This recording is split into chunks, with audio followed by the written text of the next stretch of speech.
Bonjour à tous, on se retrouve pour une nouvelle vidéo dans laquelle je vais expliquer l'expression des gènes. Alors qu'est-ce que l'expression d'un gène? Il s'agit de l'utilisation du gène sous forme d'ADN pour former une protéine et on va le voir, on va être obligé de passer par un intermédiaire qu'on appelle ARN messager. Je suis en train de séparer mon schéma en deux grandes parties qui sont liées aux compartiments cellulaires dans lesquels auront lieu les différentes étapes de l'expression des gènes. Ici à gauche, l'intérieur du noyau, à droite, le cytoplasme. Les deux sont délimités par l'enveloppe nucléaire, c'est une structure à deux membranes, d'où le terme d'enveloppe. Et vous le voyez, l'enveloppe est interrompue régulièrement par des pores nucléaires. Ce sont des petits espaces dans lesquels les molécules vont pouvoir sortir, mais l'ADN est trop gros pour pouvoir sortir par les pores. On verra, c'est seulement l'ARN qui va sortir. Première étape de l'expression des gènes, la transcription. La transcription a lieu dans le noyau des cellules eucaryotes et permet de produire un ARN pré-messager à partir du brin transcrit de l'ADN. Alors vous le voyez, j'ai fait un premier brin en haut, celui-là ne sera pas utilisé, on va l'appeler non transcrit. Celui qui est en dessous, je vais considérer que c'est celui qui sera utilisé pour la transcription, donc ce sera le brin transcrit. Je schématise des nucléotides pour former une séquence.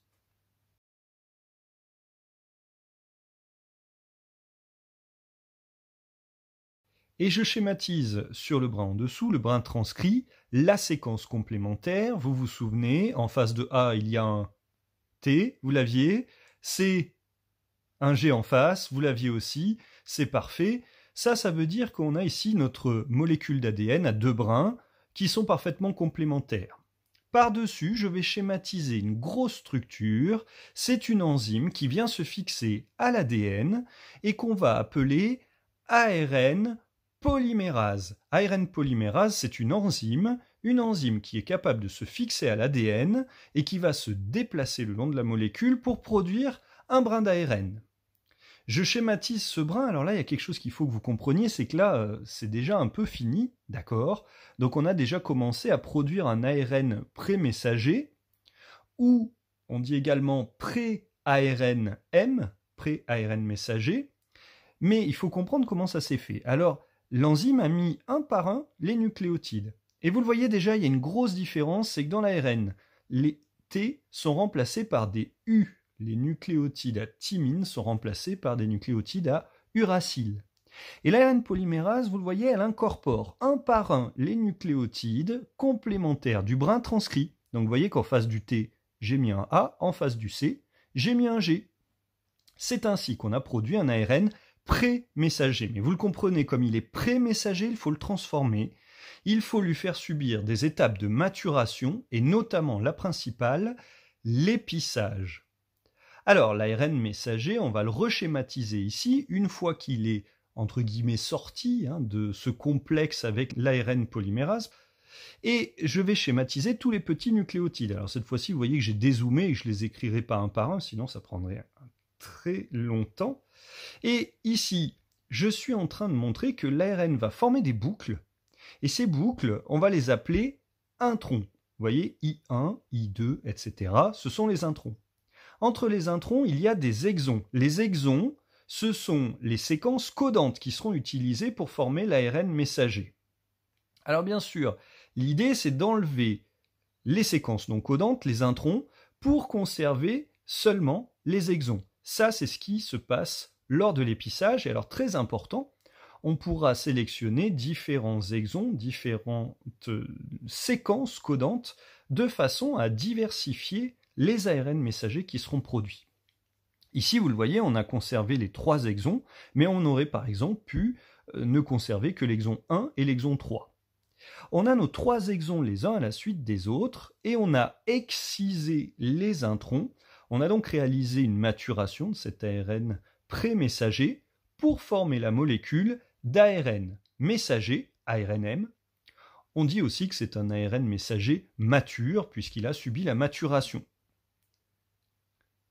Après avoir subi la maturation, il va sortir du noyau par les pores nucléaires, c'est ce qu'on appelle l'export de l'ARN-M, et cet export va l'amener dans le cytoplasme afin de réaliser la troisième et dernière phase de l'expression des gènes, des différents éléments qui permettent l'expression des gènes, à savoir la traduction.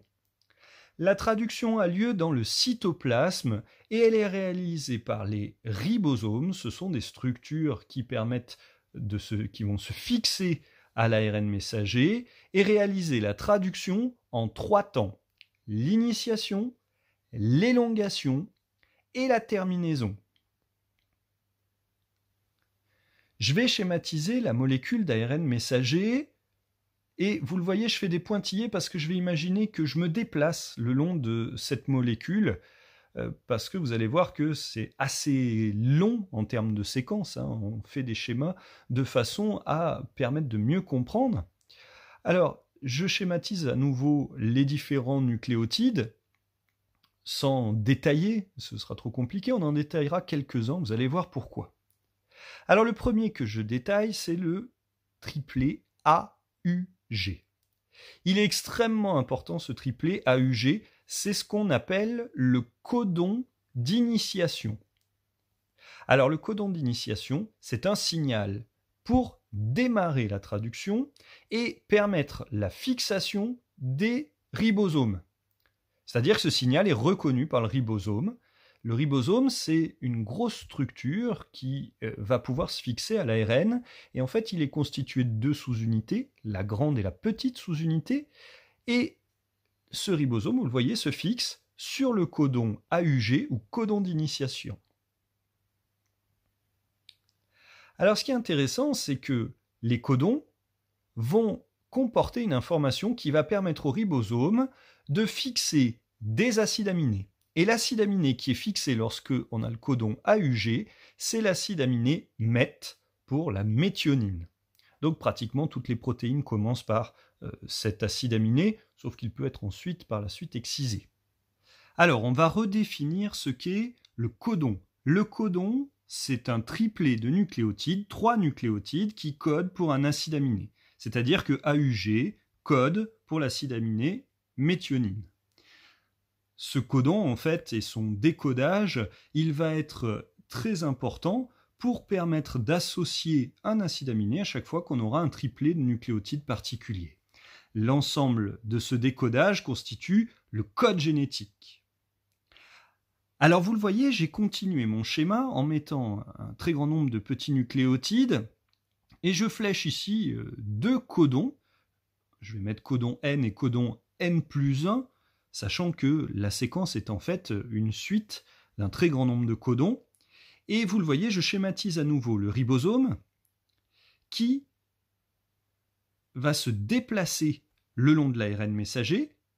Et chose vraiment très importante à comprendre, le ribosome se déplace dans un seul sens. Il ne peut pas revenir en arrière. La traduction est unidirectionnelle. Et surtout, c'est important parce que sinon, éventuellement, on pourrait changer le sens de l'information génétique. Alors, comme il s'est déplacé dans un sens, il a associé des acides aminés, les uns à la suite des autres, et ensuite, il les a fixés grâce à une liaison peptidique. C'est le trait noir que je suis en train de faire. Donc, vous voyez qu'il y a une suite d'acides aminés qui sont en train d'être formés, un vert, puis un violet, puis un rose, puis un orange, ainsi de suite. Et avec le codon N+1 qui arrive ici, on va rajouter un dernier acide aminé. Il est d'abord libre dans le cytoplasme et il va entrer dans le ribosome parce qu'il correspond au codon qui est ici. À ce moment-là, le ribosome va établir la liaison peptidique entre les 2 acides aminés et la machinerie va se déplacer d'un cran, entre guillemets, pour pouvoir intégrer un nouvel acide aminé qui sera fixé à nouveau par une liaison peptidique, et ainsi de suite.